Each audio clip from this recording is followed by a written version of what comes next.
enfrentou na sua história um dilema sobre o que fazer com as crianças, né? Durante muito tempo, resolveram batizar as crianças no intuito de conectarem as crianças ao corpo de Cristo e a fazer um compromisso com Deus, a revestir a criança com a presença do Senhor. E algumas igrejas ainda fazem isso, quer seja católica ou evangélica, protestante no caso. Mas fazendo uma reflexão sobre qual é o papel que nós devemos ter biblicamente para com as crianças, o primeiro que nós temos é ensinar. Então a Bíblia nos desafia a ensinarmos a criança no caminho em que deve andar. Então o papel dos pais, o papel em segundo lugar da igreja, como cristãos, é ensinar a criança. Lógico que a responsabilidade maior é dos pais. Então em algum momento, pegando alguns exemplos bíblicos, nós vemos que Jesus usou as crianças como referencial de dependência dele, ele orou pelas crianças, ele abençoou a vida das crianças. Então, analisando toda uma teologia bíblica sobre o que fazer com as crianças, muitas das igrejas optaram em apresentar as crianças, que seria nada mais, nada menos do que um compromisso que os pais fazem em criar os seus filhos no caminho do Senhor. E também um pedido das bênçãos do Senhor sobre a vida das crianças. Então é uma oração de pedido para que o Senhor esteja abençoando e um compromisso dos pais para que estejam criando a criança nos caminhos do Senhor. Mas o texto de Marcos 10, verso 13, nós vemos aqui o exemplo citado de Jesus. Ele diz o seguinte, Marcos 10, 13, alguns traziam crianças a Jesus para que ele tocasse nelas. Então as pessoas olhavam para as crianças que não tinham condições de chegar até o mestre, e elas então levavam os seus filhos, os seus sobrinhos, os seus netos, para que Jesus tocasse nas crianças. Mas os discípulos repreendiam essas pessoas. Quando Jesus viu isso, ele ficou muito bravo e lhes disse, deixem vir a mim as crianças, os pequeninos, não as impeçam, pois o reino de Deus pertence aos que são semelhantes a elas, semelhantes na dependência, semelhantes na simplicidade, na busca e também na singeleza.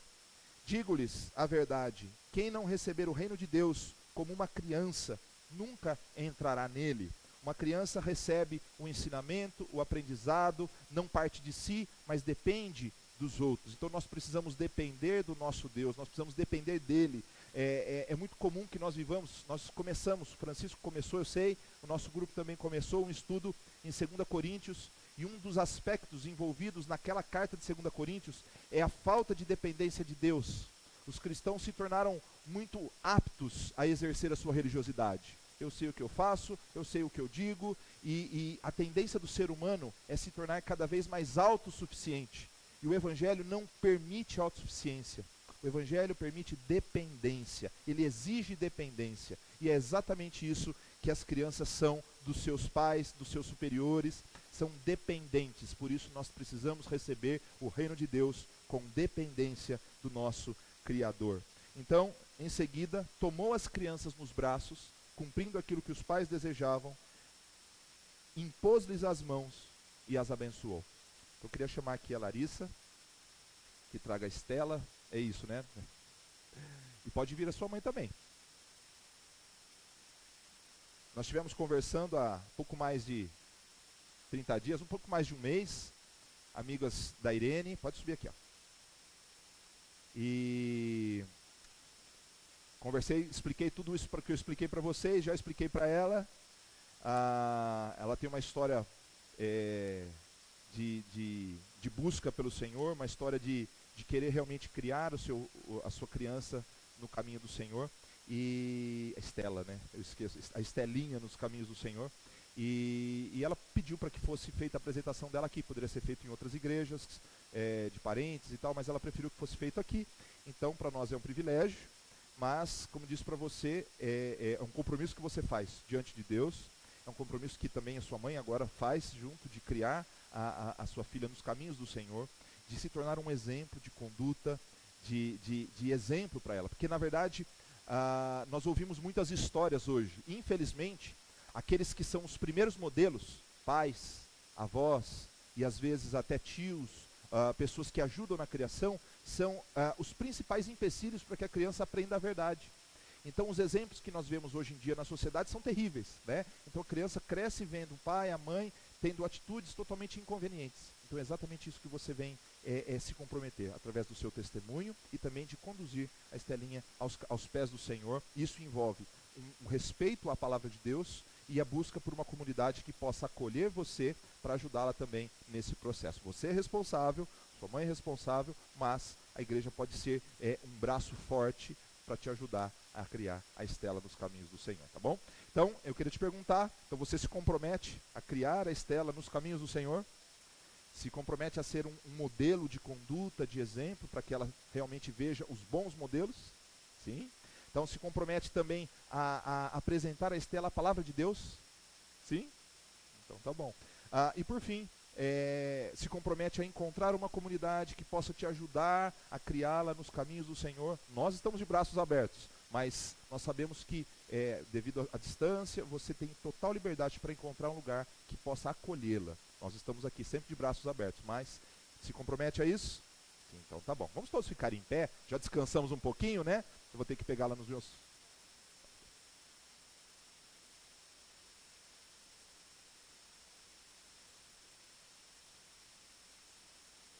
Nós vamos orar. Estenda a sua mão, concordando com a oração. Vamos orar pela vida da Estela.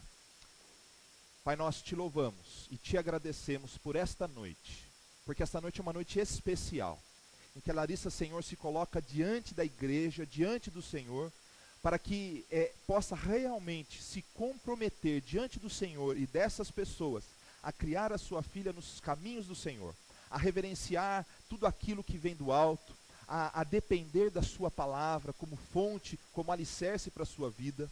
Pai, pedimos que esteja derramando sobre a vida da Estela toda a sorte de bênçãos espirituais, que as pessoas ao seu redor, tanto a sua mãe quanto a sua avó, os familiares, os amigos e a comunidade que a acolhê-la, Senhor, possam realmente ser braços vindo dos céus para transformar o caminho da Estela. Sabemos que é o Senhor que faz, mas pedimos que use-nos, Senhor, como instrumentos para que a tua palavra seja anunciada e forjada no coração dela, Pai. Queremos ser exemplos, queremos ser pessoas que auxiliam neste processo. E que a Larissa, Senhor, possa cada dia ter força, sabedoria para enfrentar todas as dificuldades que ela está passando, Senhor. Toda a luta, toda a tribulação que tem impedido, Pai, muitas vezes, dela continuar com força e com determinação. Mas pedimos que o Senhor esteja capacitando-a, Senhor, dando força, dando discernimento e cada vez mais, Senhor, ânimo, porque ela precisa reconhecer que quando nós estamos contigo, nós somos mais do que vencedores, por meio de Cristo Jesus que nos amou. Pai, oramos agradecidos no nome do teu Filho amado Jesus. Amém e amém. Amém. Ela ficou olhando para mim o tempo todo, gente. Lindeza. Tirou fotos aí, Thiago? Então tá bom. Esse aqui é um certificado para você colocar no livretinho dela e para marcar esse dia, tá bom? E eu fui procurar, acabou nossa Bíblia. Nós vamos te mandar uma Bíbliazinha do bebê para que você possa também ensiná-la e usar como instrumento, tá bom? Que Deus abençoe. Podem sentar. As crianças podem descer.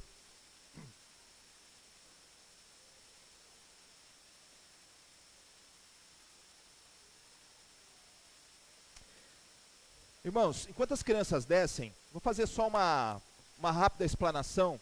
Fiquei pensando muito no que dizer, no que falar, e é muito bom quando a gente não fala na hora, né? Quando a gente pensa muito para falar.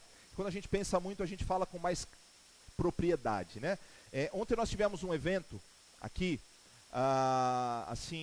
muito especial, preparado aí pelo Ministério de Jovens. Foi assim, trouxeram 2 pessoas especialistas na área de missões, principalmente missões transculturais e também missões urbanas, trabalhando com moradores de rua. Nós tínhamos assim uma quantidade muito pequena de pessoas aqui, e quando eu falo muito pequenas, diante do potencial que nós teríamos. Então, eu queria agradecer aqueles que trabalharam, que estiveram aqui, porque quando nós, como eu disse para vocês, nós temos muitas possibilidades. E quando nós temos muitas possibilidades, nós vamos diariamente, é como se fosse uma bolsa de valores. Não sei se você já viu alguma coisa. Então, a gente fica atento assim, ó. Qual que é o melhor investimento, tal. E a nossa vida é tão cheia de opções que nós estamos diariamente fazendo escolhas.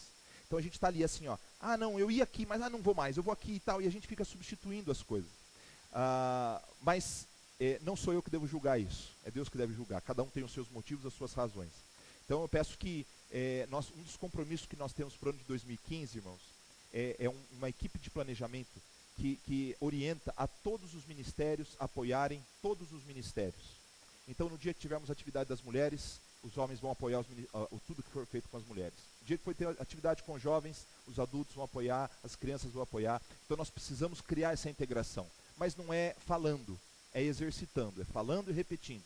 Fazendo, aplicando. Então, a gente vai, de tempos em tempos, irmãos, desafiar. Eu quero que você pense o seguinte, tudo que eu falar é para você e para mim, tá bom?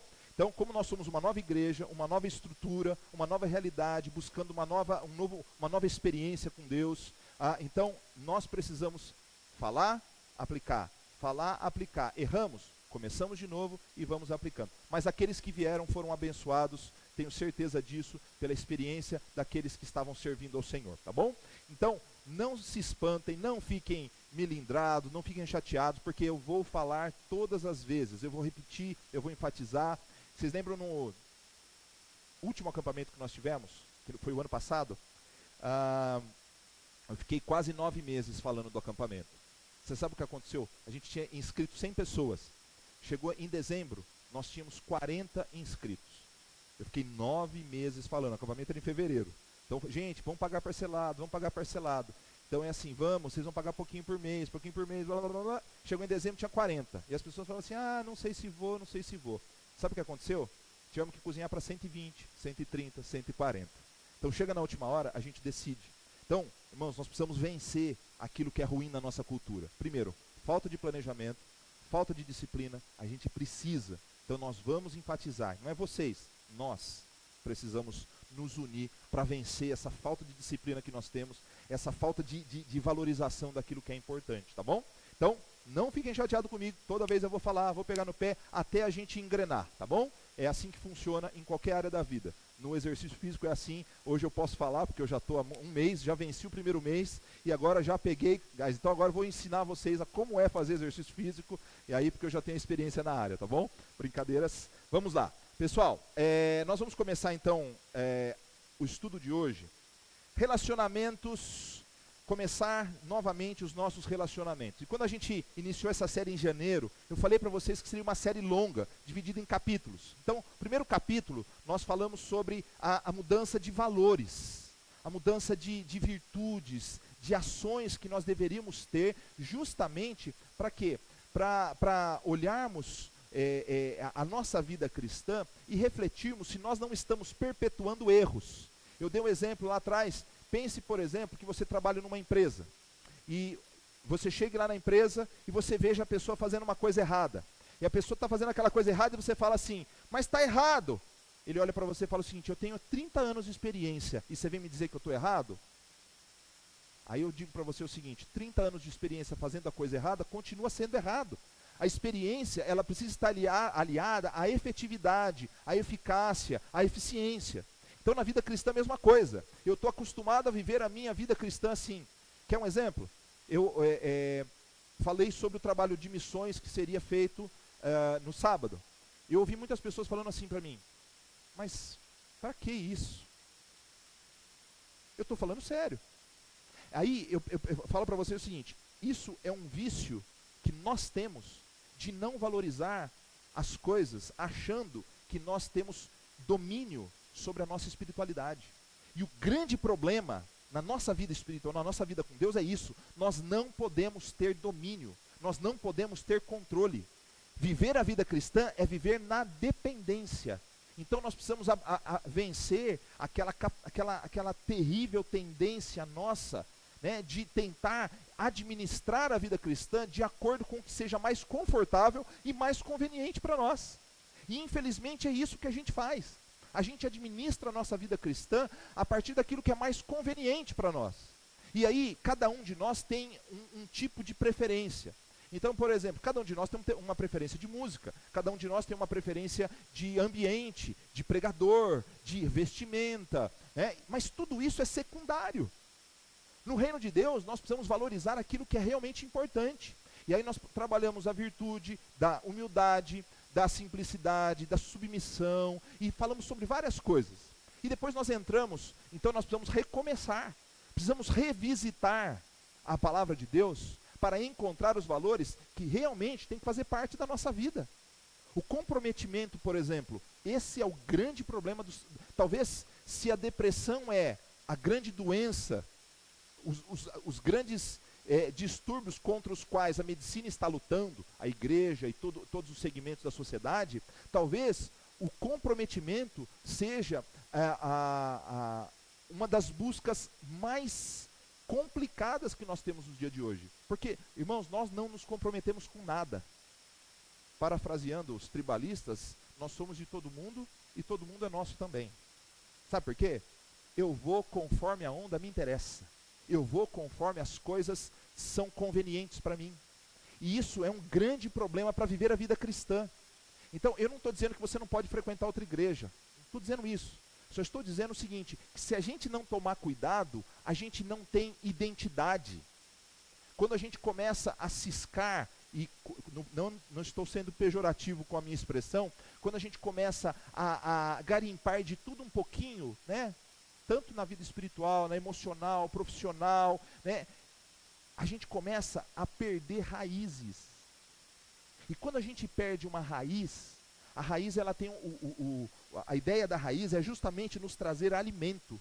E quando nós não temos raízes, nós não temos fundamentos. Nós não temos com o que, olha, qual é a sua identidade como cristão? Você valoriza? Não, eu valorizo até que seja conveniente para mim. Então isso é um grande problema. Por isso que, isso eu estou falando de igreja, mas nós poderemos usar a mesma expressão para a empresa. Então aquilo que é uma virtude hoje em dia, também se torna um grande problema. Então as gerações últimas, e saindo daquele clichê da geração X, Y e Z, a ideia é simples. Hoje, nós não paramos, os jovens, e principalmente os jovens, até a casa de 30, 32 anos aí, tem uma tendência a mudar o tempo todo de emprego. Por um lado, algumas empresas veem isso como bom, de almejar coisas boas. Legal. Mas se ultrapassar um determinado limite, isso se torna inconstância. Então, a gente tem que saber discernir, porque existe uma linha muito tênue entre almejar coisas boas e a inconstância. Eu recebi um vídeo da Marta, e essa semana, e eu estava assistindo hoje à tarde uma outra parte, irmãos, eu estava bebendo muito, uma comparação que um homem não cristão, já citei ele semana passada para vocês, mas ele faz dos 7 pecados capitais. Então ele fala o seguinte, aquilo que era um pecado para a sociedade, a ira, se tornou, eu não posso levar desaforo para casa senão fico com câncer. Então essa é a justificativa que a gente tem hoje em dia. Então antes a ira, que deveria ser domada, ela se torna algo a ser colocado para fora e ninguém manda na minha vida. Outra coisa, ele fala o seguinte, aquilo que era, outro pecado capital, ira, avareza, né? Ele fala assim, não é mais avareza, a pessoa que não usa o seu dinheiro de maneira consciente, generosa, né? Antes era avarento, e a gente deveria trabalhar a avareza. Agora não, eu estou investindo no futuro dos meus filhos. Eu estou investindo num carro novo, numa casa nova. Tal. Então a gente está ultrapassando o limite, porque nós somos uma geração nova. Nós somos uma sociedade nova, com novas exposições. Então, irmãos, nós precisamos parar como cristãos, não cair na velocidade de transformações sociais, porque quando a gente cai na velocidade das transformações sociais, nós desprezamos coisas que são fundamentais e inegociáveis, como os valores, as virtudes e como nos relacionar com os outros. É isso que nós estamos falando. Nós vimos, por exemplo, na primeira semana, quem é Deus. Quem é o Deus a quem nós servimos? O que a palavra dele diz a respeito de quem ele é? Então, se ele é o Criador, se ele é o Senhor, se ele é o Pai, se ele é o mantenedor de todas as coisas, se ele é o general a quem cantamos e exaltamos, Por que na nossa vida cristã nós nos tornamos tão desobedientes ao nosso Deus? E posteriormente nós falamos sobre os nossos relacionamentos familiares, com pai, mãe, marido, esposa, filho. Falamos sobre isso, está gravado, você pode procurar na internet. E depois, semana passada, entramos quase que num choque, porque eu falei para vocês que seria muito difícil falar, porque tinha muita coisa para dizer, e algumas pessoas ficaram assim meio perdidas, porque eu falei um pouco de internet, né? Falei um pouquinho sobre a nossa exposição na internet. E uma das coisas que nós falamos, nossos relacionamentos sociais, como nós estamos nos relacionando. E eu quero dizer uma coisa muito séria para vocês, eu fiquei muito feliz pela reação, porque se mostrou que vocês prestaram atenção, aqueles que estavam presentes. E segunda coisa, a questão é muito simples. Nós precisamos de prudência em todas as áreas da nossa vida. Prudência e bom senso para evitarmos os conflitos que nós temos visto hoje em dia. Se nós não temos humildade, e se nós não aprendemos a nos relacionar com os outros, nós vivemos em conflitos o tempo todo. Eu falei um pouquinho sobre o ódio na semana passada, e eu vou repetir um pouquinho hoje sobre isso, mas o cristão precisa de sabedoria para entender que as suas ações são observadas. Você tem direito de postar, de expressar a sua opinião, mas você não pode se esquecer que, biblicamente, tudo aquilo que a gente fizer, a gente vai prestar contas para Deus. E se a gente está fazendo alguma coisa que desagrada ao Senhor, se a gente está fazendo alguma coisa com arrogância, aquilo vai ser prestado contas para Deus. O Deus a quem nós sabemos que é Criador, sabe todas as coisas e conhece as nossas motivações. Então, nós precisamos simplesmente refletir. Não é porque todo mundo faz, não é porque todo mundo tem, não é porque todo mundo é. Nós precisamos refletir. Nós podemos e devemos expressar a nossa chateação se alguém nos magoou. Mas que essa chateação seja rebatida em sigilo. O que está acontecendo é muita gente debatendo em público. Isso é muito ruim. Sabe por quê? Porque macula o evangelho, irmãos. Eu contei para o meu grupo na quinta-feira. Eu chorei. Vocês me perdoem, eu vou usar exatamente a expressão que estava usando lá. Eu vi uma postagem assim, esperando a minha filha lá na escola. Aí não tinha nada a fazer, peguei meu celular, olhei, estava lá assim: não assista a Babilônia, a novela da Globo. Né? Legal, ótimo, tudo bem. Todo mundo tem direito de postar por causa disso, daquilo. Aí o que aconteceu? Um homossexual colocou embaixo: vocês estão exagerando, é só não assistir, para com isso, tá? Em todas as áreas da sociedade. Aí começou um debate entre os homossexuais e os evangélicos. Os homossexuais e os simpatizantes e aqueles que admiram, e os evangélicos.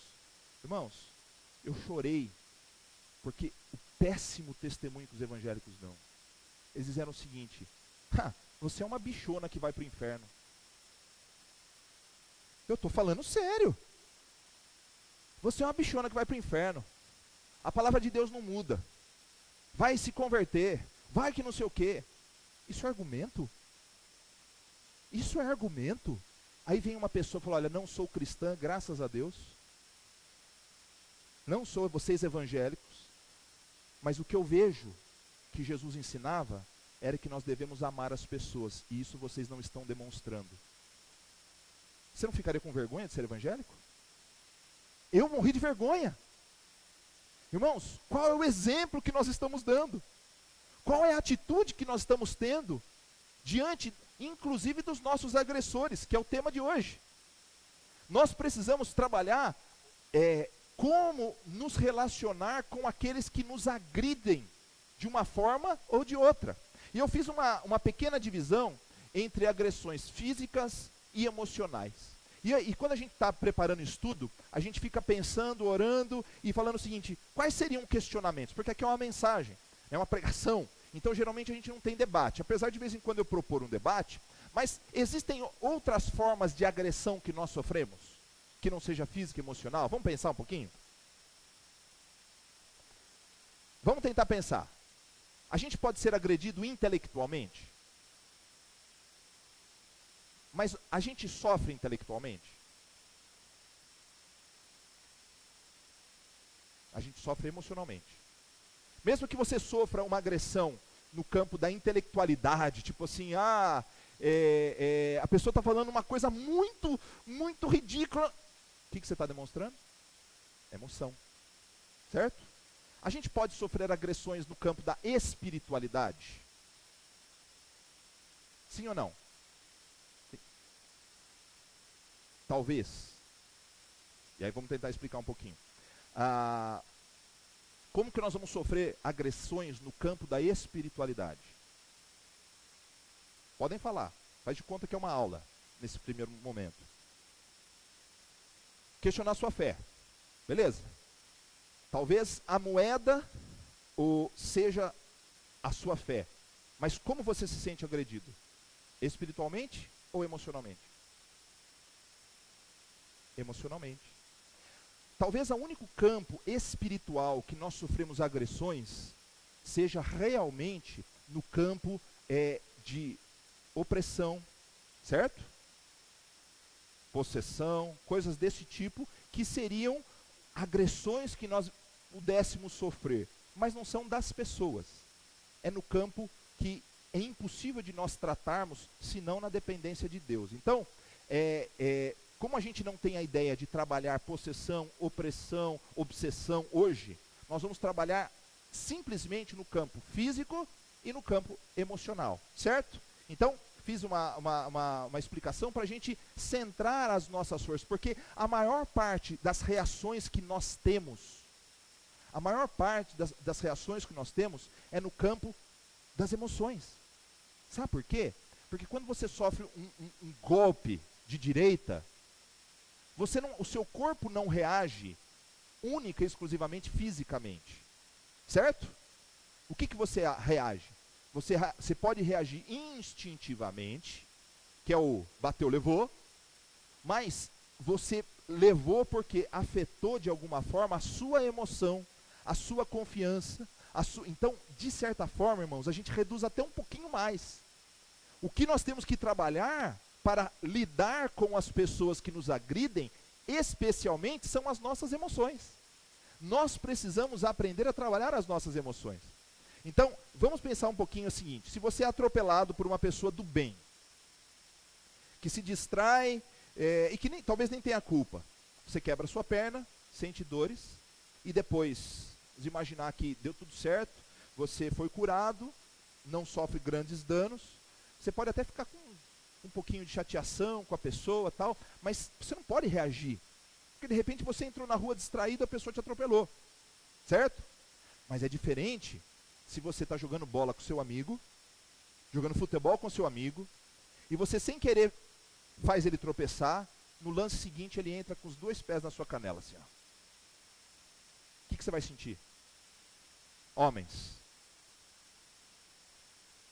Raiva. Raiva é o quê? É uma emoção. Imagine que você conte para sua melhor amiga que você vai no casamento daqui 3 meses com um vestido vermelho, sereia, tomara que não caia, sei lá das coisas. Aí a sua amiga tem um casamento 1 mês antes, vai na mesma loja, compra o mesmo vestido, tira a foto e põe na internet. Como que você vai sentir, mulher? Hã? Você se sente agredida? Hã? Raiva, ódio, emoção, certo? Então, o problema é quando somos agredidos emocionalmente por pessoas à nossa volta. E quanto mais próxima, pior é o sentimento. A esposa, o marido, o pai, a mãe, o filho, os amigos, as agressões físicas de pais sobre filhos também deixam marcas emocionais. As pessoas se apoiam. Olha, eu vou falar uma coisa aqui que alguns vão me bater depois. Não tem problema. Eu estou me preparando para sofrer agressões físicas. Se você pega a palavra de Deus, eu não vou fazer essa pergunta. A gente bate nos nossos filhos? Que? Às vezes. A gente usa a palavra para bater nos nossos filhos? Sim ou não? Às vezes. Mas a gente sabe exatamente o que a palavra diz sobre agressão física? Não podemos reter a vara, né? Mas o que era a vara para o pastor? Uma forma de correção, não uma forma de agressão. Isso é um problema sério. Porque com uma vara, você não agride a ovelha de tal forma que ela se sinta dolorida. E aí a gente tem que começar a refletir se a gente não está perpetuando uma ação agressiva, e hoje os evangélicos são mais agressivos do que as pessoas que não são evangélicas, que estão se apoiando na não correção, e a gente está debatendo. Será que a gente já parou para refletir que a nossa forma de disciplinar, apoiado na palavra, ela é simplesmente a repetição de um gesto que nós aprendemos da nossa geração anterior? Eu não estou dizendo que é errado repreender, eu não estou dizendo que é errado usar a vara, eu não estou dizendo que é errado, eu só estou dizendo o seguinte: será que nós não estamos fazendo, apoiados na palavra, e gerando consequências emocionais por conta de uma má interpretação do texto bíblico? Pense nisso. Eu apanhei a vida inteira, e mereci, vamos e venhamos, mereci. Não tenho traumas emocionais.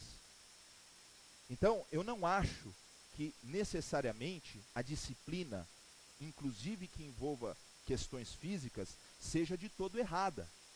Agora, nós cristãos estamos ultrapassando os limites e nos apoiando na palavra de Deus para corrigir os nossos filhos. Sabe por quê? Porque a gente sofre nas nossas emoções, porque o filho desobedece, tira a gente do sério, a vontade é esganar, mas você parou para pensar que você está esganando a pessoa que você mais ama? Você está batendo por disciplina ou você está batendo por revide? Já pararam para pensar que a gente, muitas vezes, o cristão e o ser humano como um todo, ao invés de usar a vara para disciplinar e reconduzir ao caminho, nós usamos para agredir, porque nossas emoções foram abaladas. Irmãos, isso é um tema para a gente ampliar, mas pensa nisso. Pensa nisso. Agora vamos pensar em alguns modelos de agressões que nós sofremos. Agressões principalmente emocionais, porque a gente sofre no físico, porque nós não somos compartimentos separados, corpo, alma, para alguns, corpo, alma e espírito. Nós somos um ser completo e complexo. Então, se a alma sofre, o corpo sofre, se o corpo sofre, a alma sofre. Quando eu estou mal de estômago, eu não tenho ânimo para nada. Então, as minhas emoções ficam abaladas. Então, cada um de nós sofremos agressões. Mas traição é uma agressão que nós sofremos? É um tipo de agressão? E aí podemos falar de uma traição conjugal, de uma traição... E quando eu usei fraternal, a ideia de falar de amigo para amigo, né? Quando um amigo nos magoa, é profundo. No campo profissional, né? Às vezes a gente está naquela competição por isso ou por aquilo dentro da área profissional e você descobre que alguém passou a perna em você. Legal, né? Religiosa. Você sabe que talvez essa seja uma das agressões que nós não percebemos, mas sofremos constantemente. Quando você escuta pregadores, quando você vai para igrejas, você cria expectativas. E essas expectativas que você cria são por conta das promessas que você ouviu. Então, eu vou criar a minha filha, o meu filho, ali eu vou receber a solução para os meus problemas. E quando eu percebo que as coisas não são como foram prometidas, eu me sinto agredido. Eu já contei um exemplo para vocês de uma amiga minha, que ela estava com uma dívida e ela precisava resolver o problema, e ela foi a uma igreja e deu o carro dela. Ela deu o carro dela. Ela nunca mais conseguiu se firmar em igreja nenhuma, quando ela percebeu que mesmo dando o carro, as dívidas continuaram. Mesmo dando o carro, os problemas continuaram. Então, ela nunca mais conseguiu se firmar, ela se sentiu agredida no campo da religiosidade. Então, por quê? Porque a esperança ela tinha colocado na pessoa, na igreja, e não naquele que era a razão da igreja, que é Cristo Jesus. Então, quando a gente não coloca a nossa expectativa naquilo que realmente é impossível de nos frustrar, que Jesus não nos frustra.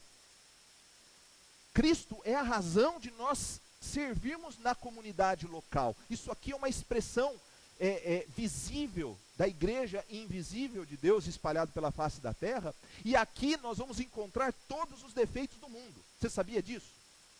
Na igreja você vai encontrar adúltero. Amém, irmão?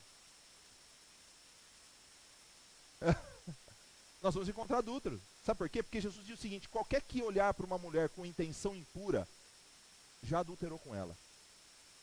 Nós vamos encontrar mentirosos.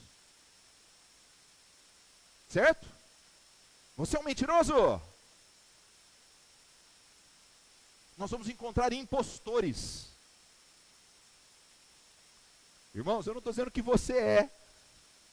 Eu só estou dizendo o seguinte: que a igreja é formada por gente de todo tipo. E nós somos agredidos por isso. Nós nos sentimos agredidos quando alguém invade a nossa privacidade. Por exemplo, eu fui naquela igreja, o pastor pregou para mim, eu tenho certeza que ele pregou para mim, porque eu não estou dando meu dízimo. Aí ele vai lá e falou, eu tenho certeza, alguém contou para ele. Então nós nos sentimos agredidos. Como nós estamos reagindo a isso? Tem dois lados da moeda. Primeiro, o agressor nem sempre tem a intenção de agredir, e o agredido, às vezes, é muito sensível para qualquer palavra que diga. Então existe uma distância muito grande entre o certo e o errado aqui. Aliás, muito próxima, né? Uma relação muito próxima entre o certo e o errado que a gente precisa aprender a discernir. Agora, como você tem reagido? Vamos imaginar que você realmente foi agredido. Como deve ser a sua reação? Nós vamos ver hoje. Agora, será que de fato foi agredido? Outra forma de ser agredido, por palavras. Xingamentos, é com X, né? Xingamento, não é? Xingamentos. A gente está pegando muito no pé da nossa filha porque ela resolveu falar assim: nossa, como você é burro. Nossa, se vocês soubessem o tamanho da minha orelha lá em casa, como você é... Ana Carolina. Pereira Moreira de Lima. Não, mas é só uma brincadeira, é só uma expressão. Eu sei, mas nós estamos aqui para dizer, para com isso. Hoje ela me chamou de burro, chamou a Viana de burro, meu sogro e minha sogra de burro. Em momentos diferentes da sua vida. O que é isso? Então, por mais que seja uma expressão parte da idade, nós precisamos aprender a reduzir o nível de intensidade. Você quer uma coisa que me deixava irado? E a Viviane sabia disso quando a gente namorava? Uma coisa que eu odiava que falava pra mim. O Rafael acho que não gosta que fala pra ele também. Moleque. Se ela queria me tirar do sério, ela nem lembra disso, né? Quando ela queria me tirar do sério, ela falava assim: você é moleque. Nossa. Já começava. Você já agrediu alguém? Você sabe como que a pessoa se sente agredida? Você sabe como seu namorado, seu pai, sua mãe, seu irmão, seu filho, você sabe como ele se sente agredido? E por que você fala? E aí você que recebeu a agressão, como você reage? Como você reage? Fofoca. Fofoca. Vou falar uma coisa para vocês. Eu ia falar um pouquinho mais adiante, mas vou adiantar, vou falar já. Sabe de uma coisa? Nem todos ficaram sabendo, mas assim, para vocês entenderem que eu esperei um tempo para poder compartilhar, justamente para que Deus tratasse o meu coração, porque eu me senti agredido o ano passado, com algumas coisas que foram ditas a meu respeito. Irmãos, assim, coisas totalmente sem fundamento. Mas falaram coisa a meu respeito que, assim, a mais simples foi que eu só prego heresia. Essa foi a coisa que disseram a meu respeito, que eu ensino coisa errada na igreja. E foi por pessoas que eu sempre considerei. E demorou muito tempo para eu conseguir tratar isso na minha mente, porque uma palavra dita fora do tempo, ela pode trazer consequências, ou de maneira errada, ou uma palavra dita que não seja verdade, até você dizer que aquilo não é verdade, você vai gastar muito tempo. E você não vai conseguir voltar atrás nunca. Você sabia disso? Então, eu já usei esse exemplo. Então, se eu disser que o Mateus é um cara que dá golpe na praça, meu irmão, né? Que ele dá golpe na praça, a hora que você for fazer negócio com ele vai falar assim, nossa, o pastor falou que ele dá golpe na praça. Ele vai ficar o resto da vida com a fama de quem dá golpe na praça. Mesmo que não seja verdade. Mesmo que não seja verdade. Ah, fulano de tal, homem adora falar que os outros são gays, você já percebeu? Né? Então, ó, ele vê um homem bonito, ele fala o seguinte, certeza que é gay, certeza. Aí fica aquela fama de tal. E a mulher tem as suas formas de dizer das outras. Tenho certeza. Nossa, aquela ali, nossa, ela era desse tamanho assim, ó. A gente tem a mania de falar alguma coisa a respeito dos outros. Isso é agressão. Bullying. Né? Outra coisa, omissão ou desprezo. Uma forma de ser agredido, irmãos, é quando você está chegando num lugar, a pessoa olha para você, te olha de cima e embaixo e vira as costas. Você quer, agora pode me chamar de moleque que eu não ligo, eu fico até feliz, né? Pode me chamar de moleque que, ufa, agora, é moleque ainda, sou mesmo. Mas me desprezar é me tirar do sério. Eu digo para vocês que esse é o meu calcanhar de Aquiles. É a minha fraqueza. A pessoa me desprezar, a pessoa falar assim, olhar para minha cara e não me cumprimentar, ou balançou a cabeça para mim assim, eu me sinto agredido. E como nós temos reagido a essa agressão? Eu não sei se você é assim. Pela ostentação. Irmãos, tem muita gente se sentindo agredida pela ostentação dos outros. O Leandro Carnal fala isso no texto sobre velhos pecados e novos pecados, na palestra, e ele fala justamente isso.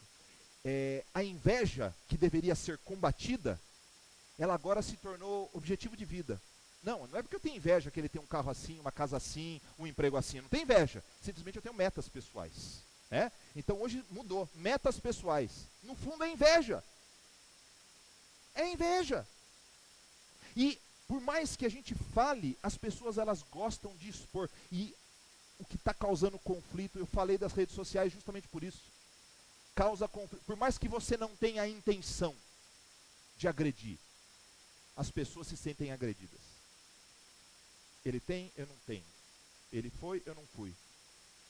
Irmãos, nós nos sentimos agredidos. Mas a pergunta é o seguinte, nós nunca vamos acabar com a agressão. Se nós nunca vamos acabar com a agressão, então nós temos que aprender a reagir de maneira coerente às agressões. Então nós vamos ser bem sucintos agora. Primeiro a gente tem que entender a natureza humana. Quando nós falamos sobre isso, uma tendência comum é nos colocarmos na seguinte condição. Quem aqui já foi agredido? Levanta a mão. Quem aqui já foi agredido de alguma forma? Quem aqui agrediu? Oh, muito bem. Na mão foi tudo legal.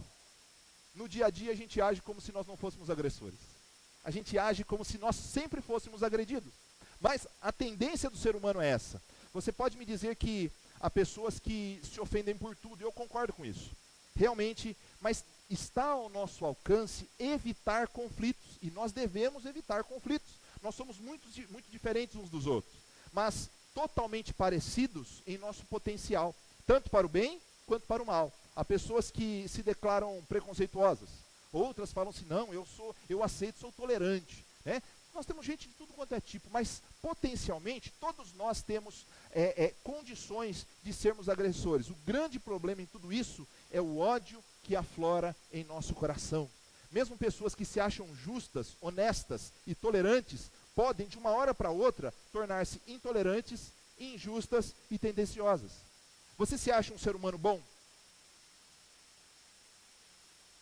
Você se acha um ser humano bom? Comparado com o Fernandinho Beiramar? Sim, né? Você se acha bom comparado a presidente do Brasil? E quem disse que ela não é uma boa mãe? Quem disse que ela não é uma boa profissional? Quem disse que ela não é uma boa pessoa? A gente conhece ela pessoalmente? Não.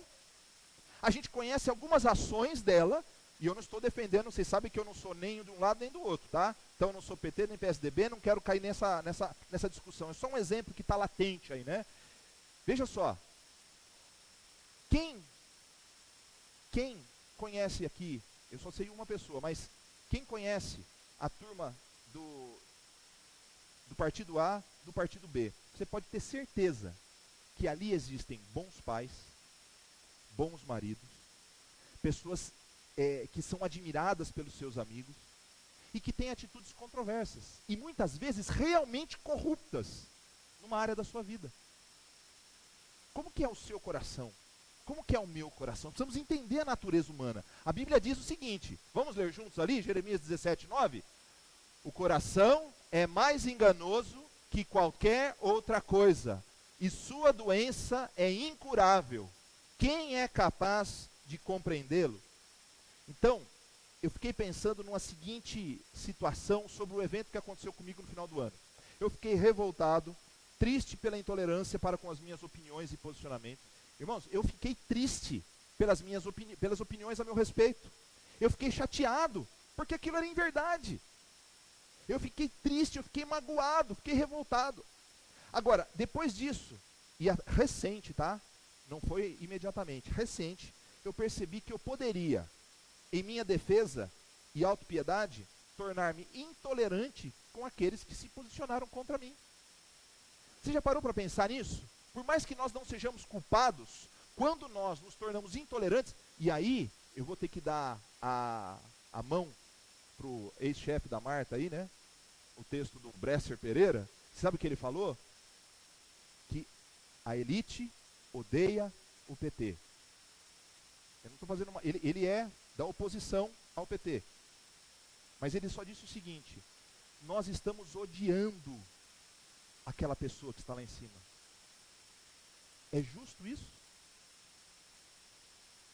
É razoável essa tua ira? Talvez Deus perguntasse para nós. Nós podemos discordar politicamente, economicamente, macro ou microeconomicamente, mas é justa a nossa ira contra um ser humano que é alvo do amor de Deus? Eu vou contar uma coisa para vocês, é um pecado. Vocês prometem que vocês não vão ficar com raiva de mim, né? Sim?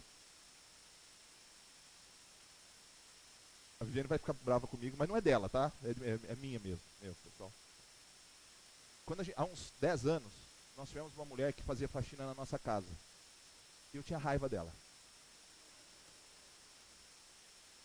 Eu tinha raiva, muita raiva dela, muita raiva. E você não vai acreditar por quê. Eu tenho até vergonha de falar. Por causa da batata da perna dela. Eu estou falando sério. Ela andava de um jeito que eu falava assim, nossa, me dá raiva. Chega, Lucas. A gente se apega a coisas desse tamanho e alimenta uma coisa dentro de nós. Irmãos, a natureza humana. Eu estou falando sério, não é brincadeira, não. A natureza humana é tendenciosa a olhar coisas desse tamanho para odiar. Eu não gosto do decote dela, eu não gosto do andar dele, eu não gosto da roupa dela, eu não gosto da posição política dele, e nós começamos a odiar uns aos outros. Essa é a natureza humana. Essa é a natureza humana. Olha o que diz lá em Efésios, olha o que Paulo disse, exortando os cristãos. Vistam toda a armadura de Deus, para poderem ficar firmes contra as ciladas do diabo, pois a nossa luta não é contra pessoas. Olha só, a nossa luta não é contra carne ou sangue, contra pessoas, mas contra os poderes e autoridades, contra os dominadores deste mundo de trevas, contra as forças espirituais do mal nas regiões celestiais. Mas a nossa tendência é odiar as pessoas. E a gente ganha força odiando. Sabia disso? A gente se sente forte odiando.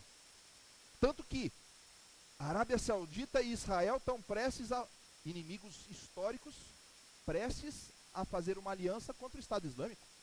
O ódio une as pessoas contra os terceiros. Infelizmente, esta é a realidade. Esta é a realidade. Irmãos, vamos nos unir para fazer uma campanha missionária, evangelística, isso. Ah, pastor, mas eu tenho uma coisinha aqui, depois a gente Agora vamos fazer uma campanha para odiar a presidente Dilma, que você vai ver só como reúne gente. É verdade. Infelizmente a natureza humana é tendenciosa ao ódio, ao rancor. As pessoas se matam com palavras, com omissões, com ingratidão. Infelizmente nós guardamos muito ressentimento. Nós estamos entendendo a natureza humana. Nós temos muita inveja, nós temos ciúme, nós temos ódio. Por outro lado, quando estamos em vantagem, muitas vezes somos pouco prudentes. Nossa tendência é não procurarmos a simplicidade. Sabia disso? Vamos imaginar que você esteja num momento bom da sua vida pessoal, profissional. Nós não buscamos a simplicidade. E nós não poupamos as pessoas das nossas conquistas. É isso mesmo que eu estou dizendo. Amigos, o Antônio falava sempre disso. O Antônio sempre falou isso para mim.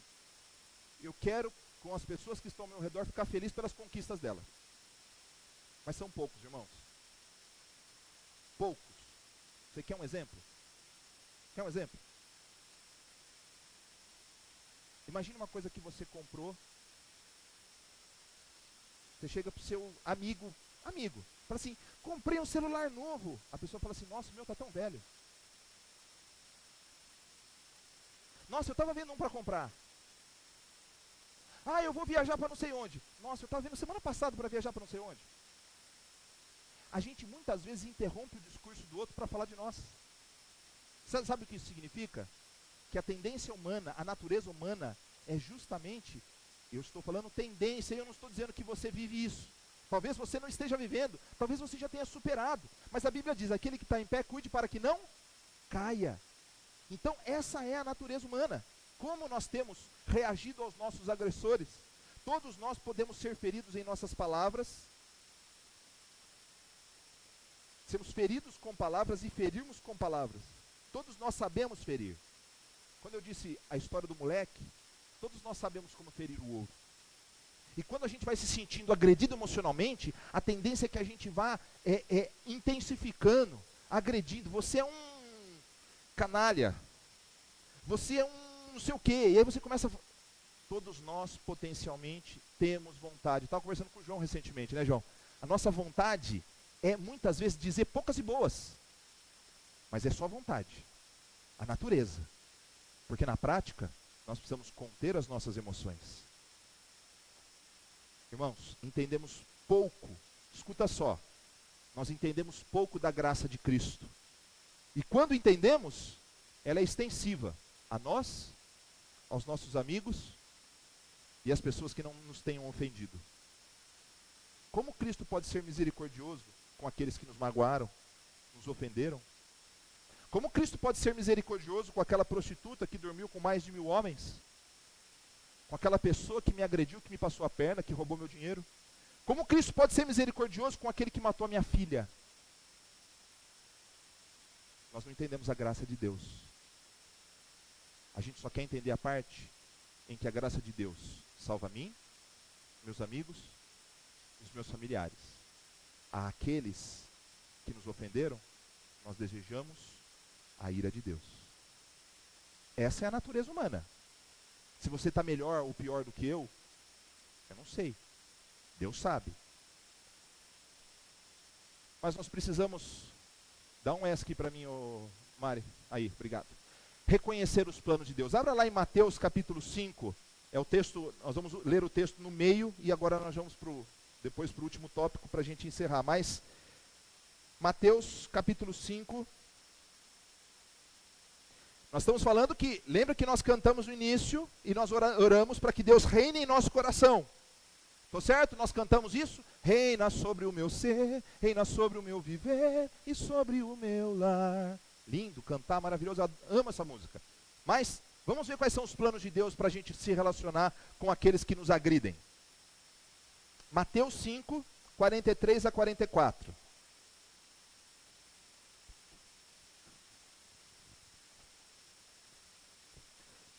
Vocês ouviram o que foi dito, Jesus dizendo: ame o seu próximo e odeie o seu inimigo. Mas eu lhes digo, amem os seus inimigos e orem por aqueles que o perseguem. Primeira coisa, Jesus está dizendo, está sendo bem objetivo. Se o mundo diz, ame o que vos amam, dê aquilo que recebe, ou faça aquilo que quer receber, Jesus diz o seguinte: faça mesmo que não receba.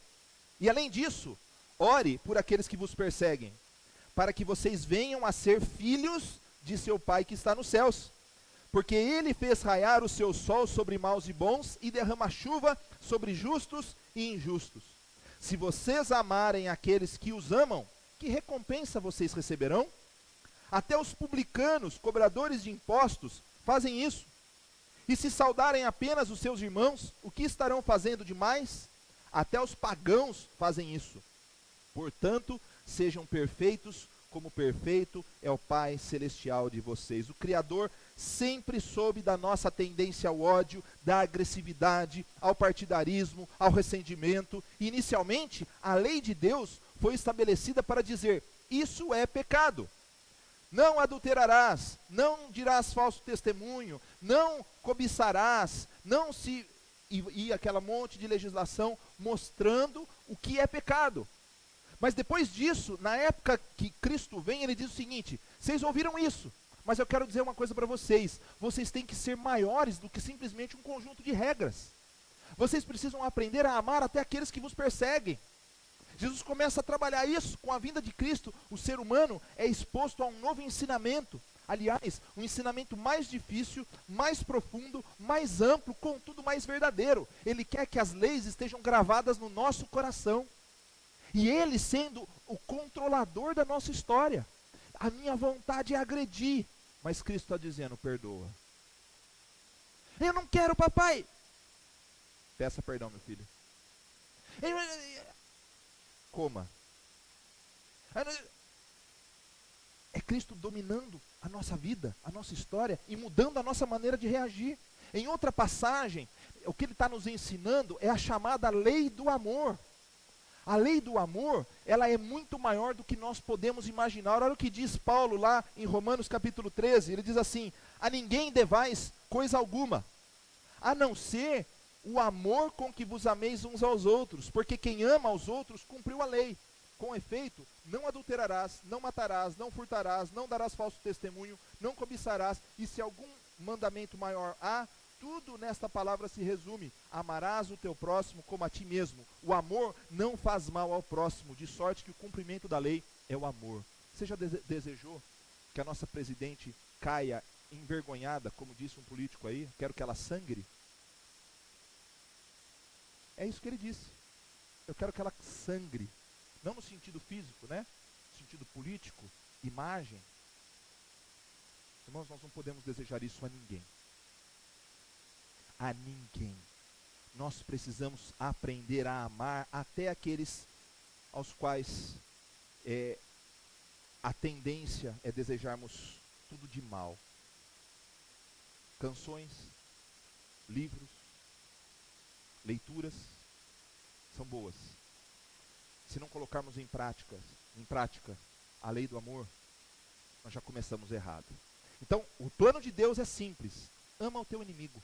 Simples assim. Viver os planos de Deus, que é o terceiro ponto. Então, nós conhecemos a natureza humana, nós conhecemos o ideal de Deus, e como vamos colocar em prática, então, os planos de Deus. Colossenses 3, 12 a 14, vamos ler juntos?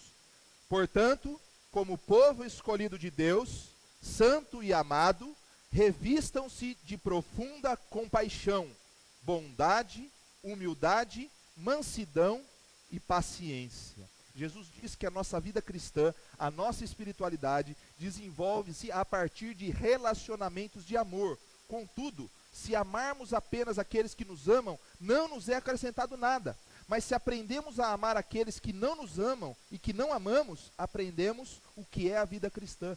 Amar uma criança abandonada é bom, mas amar aqueles que matam crianças é muito bom. Difícil? Eu sei que é. Quando ele fala de compaixão, a gente é compassivo com a natureza. Compaixão a gente destina a quem? As pessoas. Bondade. Humildade. Eu sou tão humilde, eu me prostrei diante de uma árvore, estou ali, olha, sou seu servo. É uma árvore?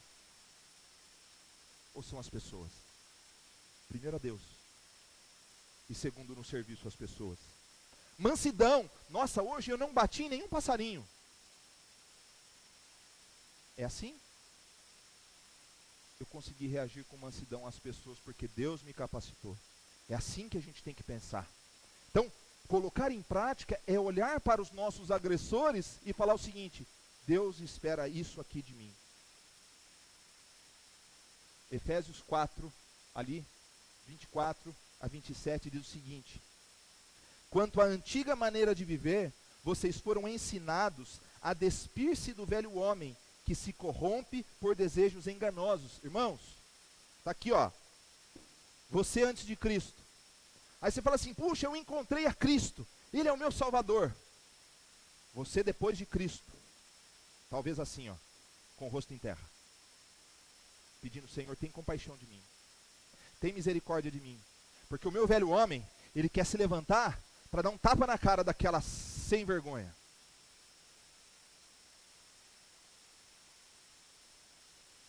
Mas o velho homem, ele foi crucificado com Cristo, e ele está com o joelho em terra, sendo grato a Deus, porque a sua antiga natureza, que quer vir à tona, ela precisa ser mortificada, dia após dia, para reagirmos com os nossos agressores, da maneira que Jesus reagiu contra os seus agressores. Quanto à antiga maneira de viver, vocês foram ensinados a despir-se do velho homem, que se corrompe por desejos enganosos, a serem renovados no modo de pensar, e então a revestir-se do novo homem, criado para ser semelhante a Deus em justiça e em santidade, provenientes da verdade. Quem é a verdade? Jesus, a sua palavra, Ele é o nosso modelo, este é o manual, nós temos que nos revestir do novo homem. Portanto, cada um de vocês deve abandonar a mentira e falar a verdade ao seu próximo, pois todos somos membros de um mesmo corpo. Quando vocês ficarem irados, não pequem. Apaziguem a sua ira antes que o sol se ponha. Não deem lugar ao diabo. Irmãos, a ira é um sentimento que emerge dentro de nós. E essa ira, ela tem que nos levar a uma ação coerente. Mas como assim?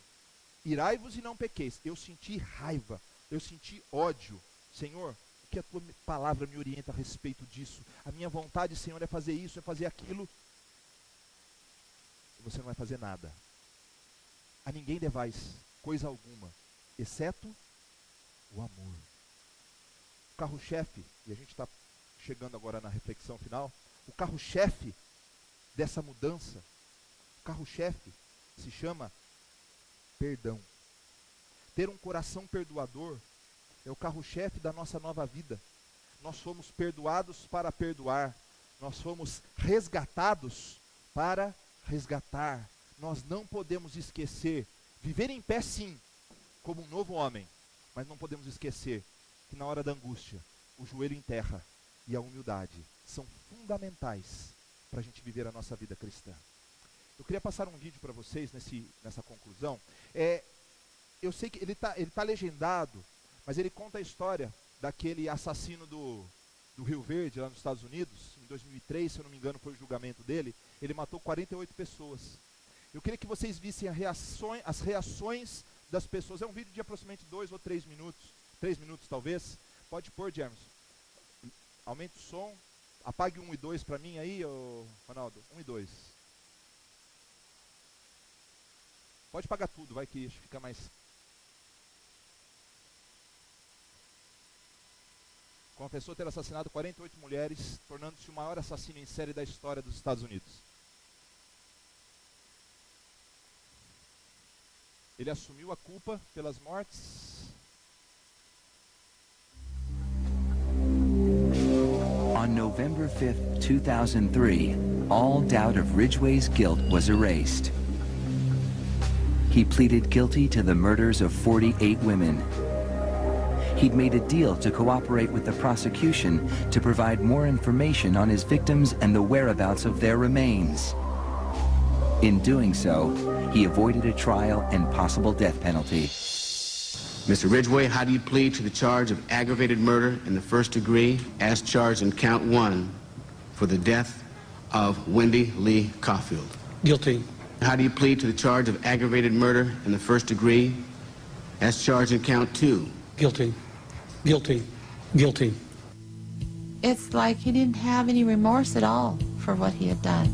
You know, he'd killed so many people, he didn't remember who they were, what they looked like.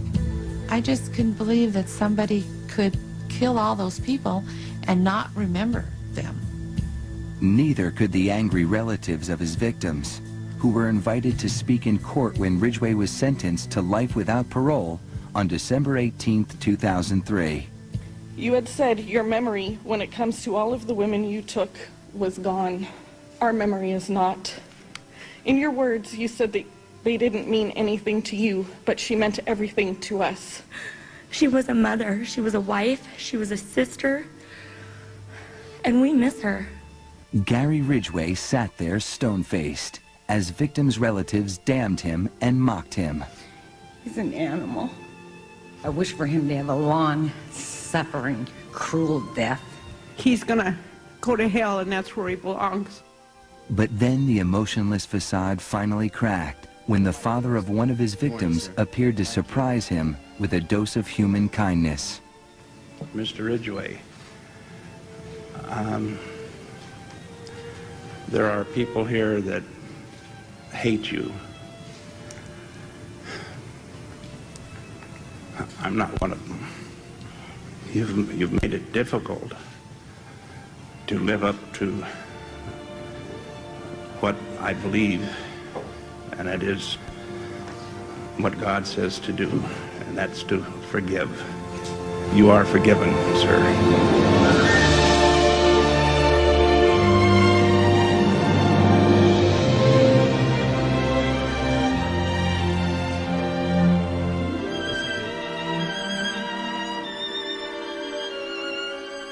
Eu sei que todo vídeo a gente tem que buscar autenticidade, a gente tem que ver na questão judicial, se ele era um psicopata, se ele estava respondendo.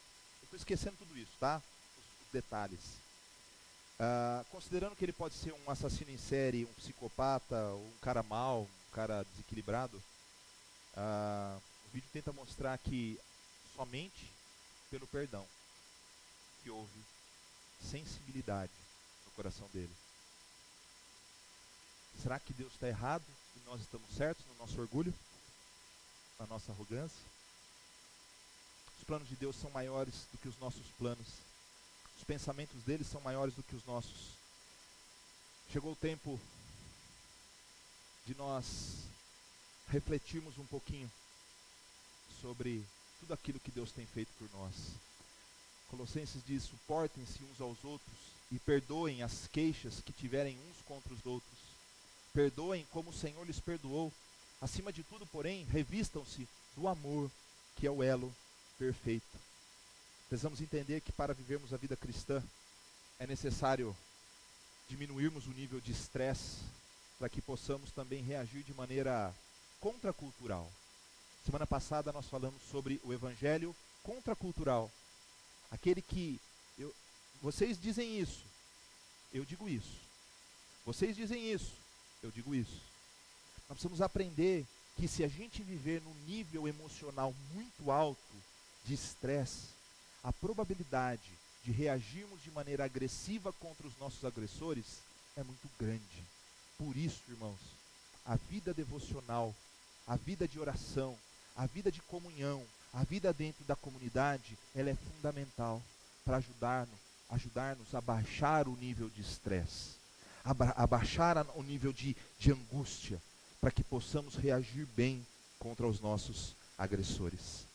A chave bíblica, então, do perdão também pode ser, de maneira mais macro, reduzida ou ampliada para o amor. O amor deve ser um amor perdoador. O amor deve ser um amor que demonstra compaixão, que demonstra humildade. Jesus disse: um novo mandamento lhes dou.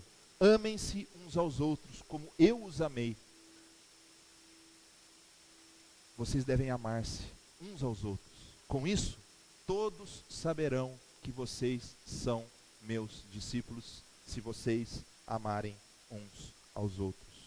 E esse amor, dentre tantas maneiras, deve ser demonstrado pela compaixão, pelo perdão, pela não agressão aos nossos agressores.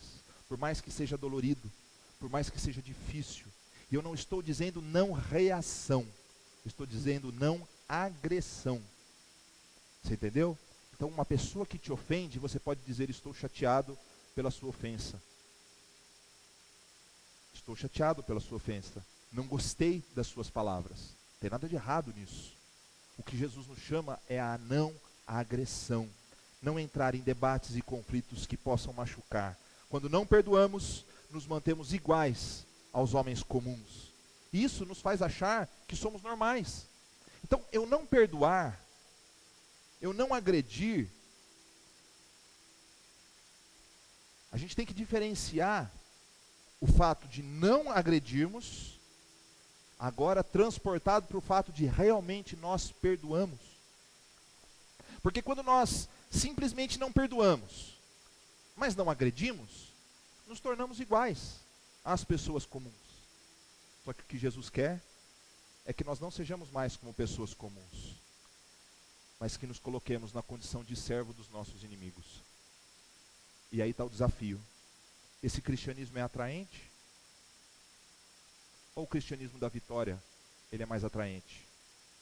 Aquele que te diz que você vai vencer em todas as áreas da sua vida. Mesmo a Bíblia não dizendo. Para cada ato de amor e de perdão, escuta só, é a última frase. Um ciclo de violência é rompido. Para cada ato de amor e perdão que nós dispensarmos aos nossos agressores, um ciclo de violência é rompido. E o mundo experimenta uma cura diferente. Isso pode ocorrer com os não cristãos também. Eles também sabem perdoar. Mas não é possível que exista um cristão verdadeiro, fundamentado no Evangelho, que não saiba perdoar. O perdão acontece fora do cristianismo. Mas não há cristianismo se não houver perdão. Vamos orar.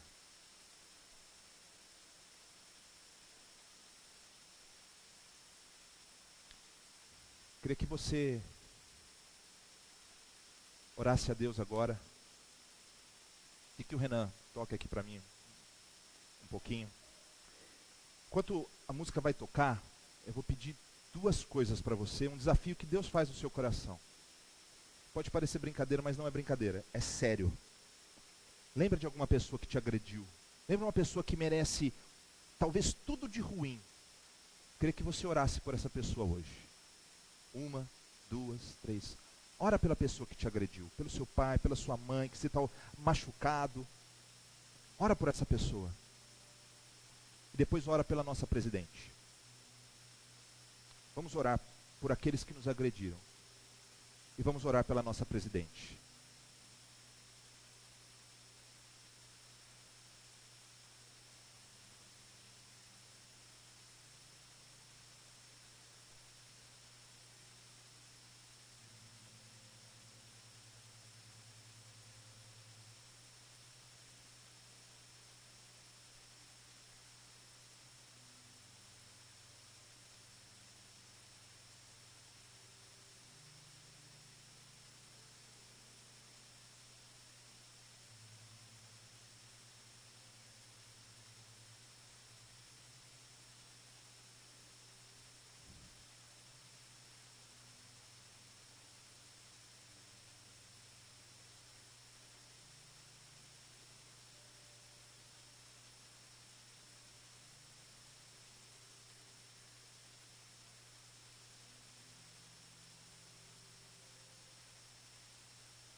Você já fez, ore por você agora.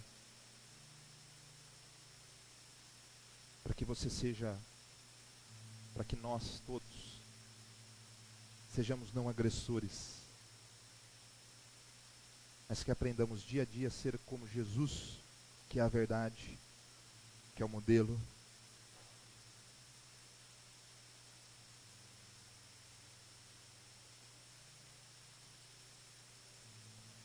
Pai, como é difícil vivermos o Evangelho realmente nas questões fundamentais. Pai, é muito fácil vivermos o Evangelho na área periférica das canções, dos cultos, muitas vezes agradável, da comunhão, é bom. Mas, Pai, quando nós somos desafiados ao fundamento do Evangelho, àquilo que realmente é essencial, que é vivermos uma vida de amor ao próximo, nós somos confrontados contra a nossa natureza. O nosso velho homem, ele está pronto a vir à tona e nos tornar pessoas agressivas. Isso todos nós, Pai, podemos reagir de maneira intempestiva. Pai, mas o dia de hoje, a Tua palavra nos desafia a vivermos o amor e o perdão de uma maneira especial. A graça é extensiva a todas as pessoas, independentemente dos seus atos, dos seus pecados. Ensina-nos isso, Pai. Queremos reaprender a extensão da graça, a profundidade da graça. Não importa para quem, não importa o que fez, sabemos que o Teu Filho pagou o preço alto naquela cruz, para que nós realmente tivéssemos vida. Pai, queremos ser gratos ao Senhor por isso. Queremos desenvolver uma vida de dependência. Ensina-nos a amar, ensina-nos a respeitar, e mesmo quando agredidos, queremos agir com compaixão, Pai.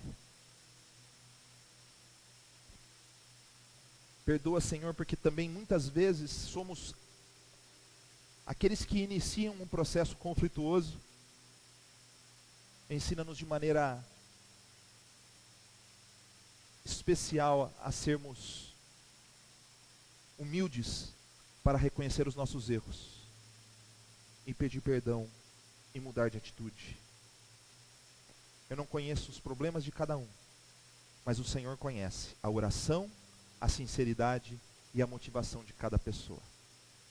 Esteja honrando cada um desses pedidos de transformação, porque quando oramos segundo a Tua vontade, sabemos que o Senhor ouve as nossas orações.